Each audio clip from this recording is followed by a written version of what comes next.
દર્શન કરવા આવ્યા છીએ તો ખાલી હાથે તો દર્શન થાય નહીં. આવા ચમત્કારી બાબાજી, 200 વર્ષથી મૌન ધારણ કરતા બાબાજી, પૈસાને ન સ્પર્શતા બાબાજી, આ ઊંડીમાં આપણે કાંઈ ને કાંઈ દર્શન કરતા કરતા ફૂલ નહીં તો ફૂલની પાકડી પૈસા નાખીએ.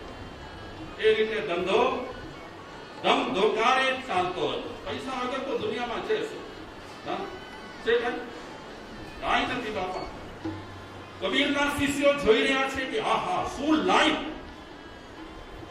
અને બાબાજી કેટલા સરસ લાગે છે. પૂરા શરીર પર રાખ રાખ રાખ લાઈનો લગાવી છે, રાખની. શિષ્યો તો જોઈ રહ્યા બાબાજીને. દર્શન કરી કબીરજી પાસે આવી કરી અને કબીરજીને કહે છે, બાબાજી ગંગા ઘાટ પર આસન જમાવીને બેઠેલા એ બાબાજીના એક વખત દર્શન કરવા જેવા છે. આ કબીર છે ને એ ગાડરિયા પ્રવાહમાં વળતા ન હતા, આનો ઉપયોગ કરતા હતા, અને એમની પાસે આધ્યાત્મિક સ્તર ઓછું હતું. ખોટી દોડાદોડીઓ નહીં. શિષ્યોએ તે છતાં પણ બહુ જ વાતો કરી કે બાબાજી વિશે ઘણું ઘણું કીધું કે આ બાબાજી આવા છે, આ બાબાજી આવા છે, આવા છે, તેવા છે. તો કબીરે શિષ્યોની અને ઘણા લોકોની વાતો સાંભળી કરી અને વિચારવા લાગ્યા કે 200 વર્ષથી જે વ્યક્તિ મૌન ધારણ કરી અને રહેતો હોય, પૈસાનો સ્પર્શ કરતો ન હોય, અને જે વ્યક્તિ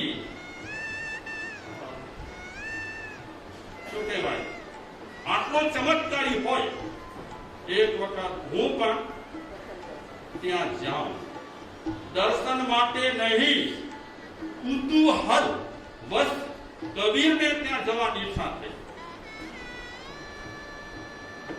કબીર પહોંચ્યા ત્યાં. જે માણસ જાગૃત હોય ને કોઈની ટીકા ન કરે, કે પોતાના રાચીઓ પાછી હોય, દુનિયા છે, ક્યાં કાંઈ ચાલતું હોય, ક્યાં કાંઈ ચાલતું હોય, ચાલવા દો. માણસ માત્ર સ્વતંત્ર છે, એને જે ઠીક લાગે તે કરે. આપણી જિંદગી છે તે આપણને સંભાળવાની છે. બીજાની જિંદગીમાં બહુ પડવા છે નથી. કબીરજી આવ્યા છે, કુતૂહલ વશ આવ્યા છે, પણ એમને લાગ્યું કે બાબાજી તો ધ્યાનસ્થ છે, આંખો બંધ જ છે. લોકો આવે છે, પગે લાગે છે, ચરણ સ્પર્શ કરે છે, કારણ કે શિષ્યો બધાને કહેતા હતા કે ચરણ સ્પર્શ કરવાથી, આ બાબાજીના ચરણ સ્પર્શ કરવાથી શું મળે છે? આવા બાબાજી આપણને મળી જાય તો પગે સ્પર્શ કરી અને સીધા મોક્ષમાં. આ બહુ સારું સહેલો રસ્તો.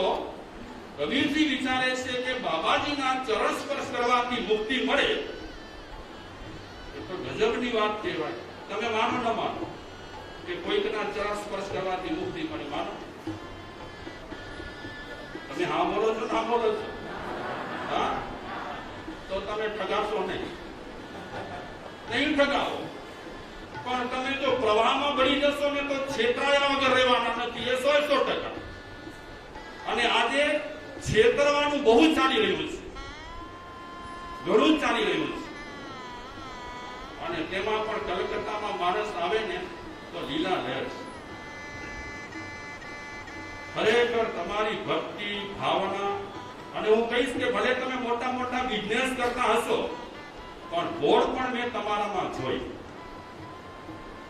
ભલે આમ તો એક્સપર્ટ છો નરેશ મુનિની ફિલ્મ ઉતારવામાં,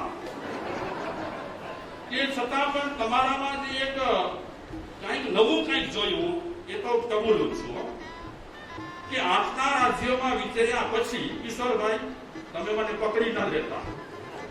આટલા અમારા કચરા એટલે પકડી લે મને, કારણ કે મને નકશી ઓળખે છે. આટલા ક્ષેત્રોમાં વિચર્યા પછી હું પૂર્વ ભારતમાં પહેલો નંબર ટાટાનગરને આપું, અને બાકીના નંબર આ બધા સંગોઠ્યા.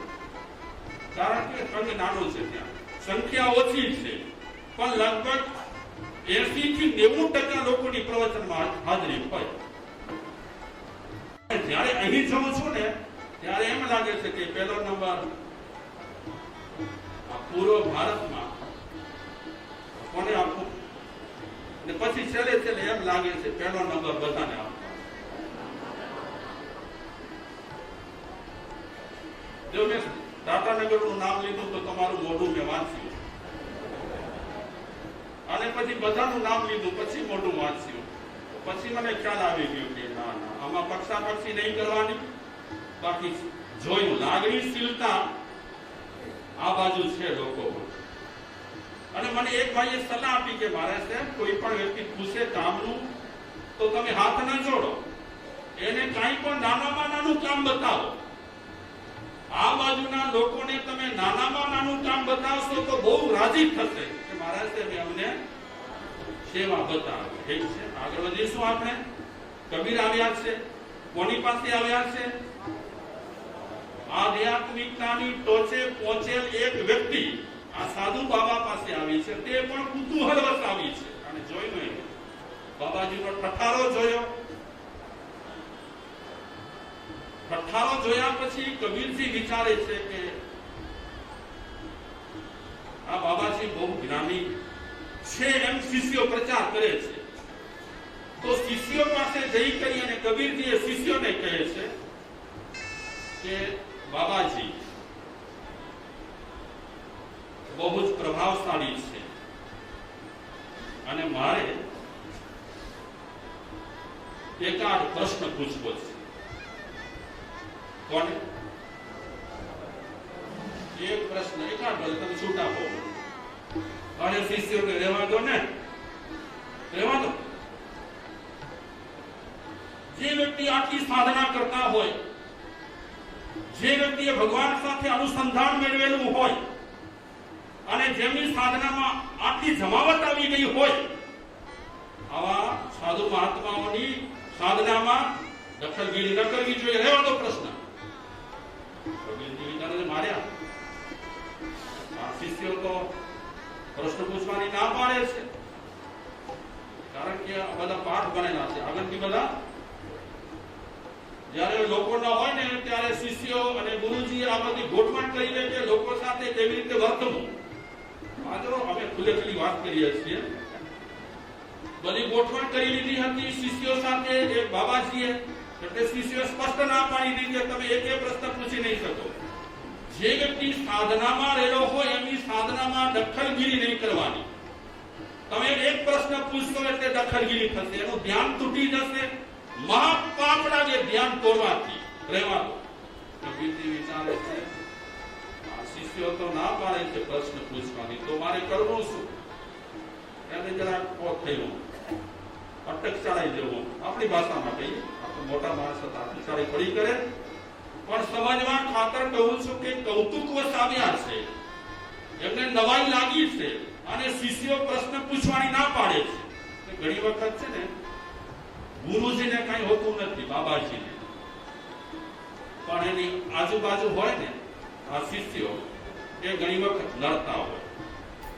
તો આ કબીર વિચારે છે કે બાબાજી સાથે આપણે પ્રશ્નોત્તરી કરીએ તો શિષ્યોને પ્રશ્નોત્તરી અટકાવવી ન જોઈએ.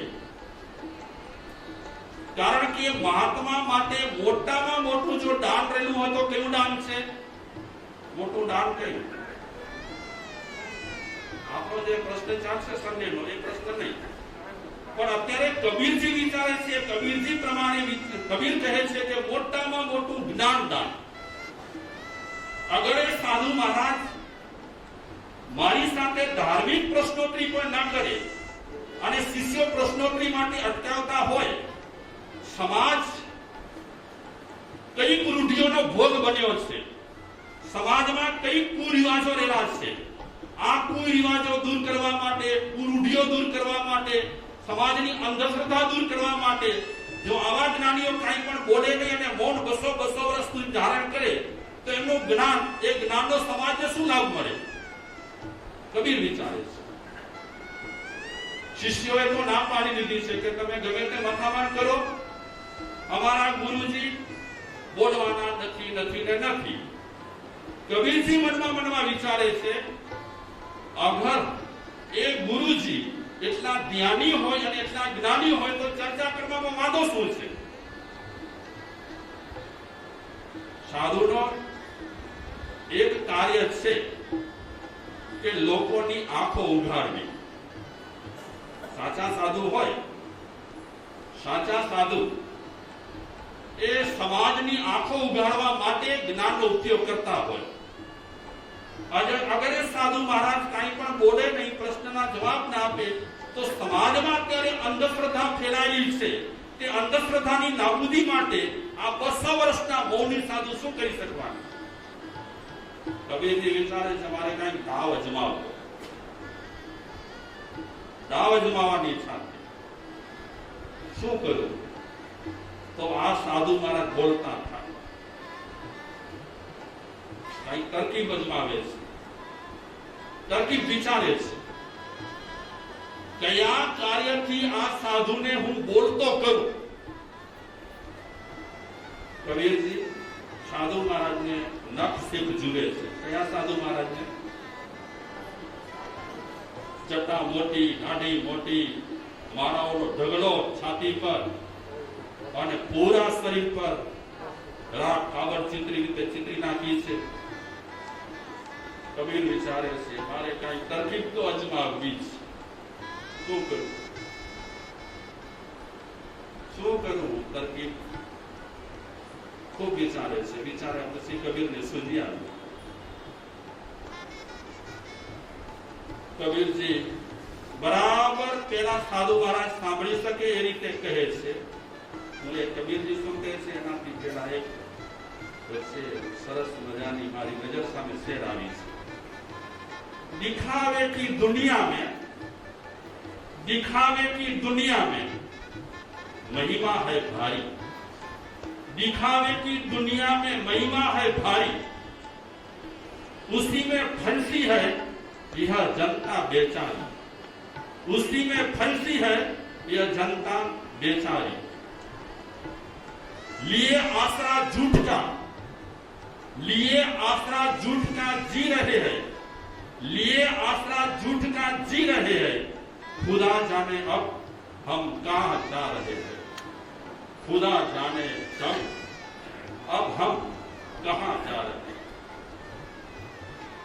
दिखावे की दुनिया में महिमा है भारी. कबीरजी विचारे से काई हूं करूं. तो विचार्या પછી કબીરજી कहवा लगा बाहर तो बहुत अच्छी है, बाहर तो बहुत अच्छी है, भीतर की तो राम जी जाने. भीतर की तो राम जी जाने.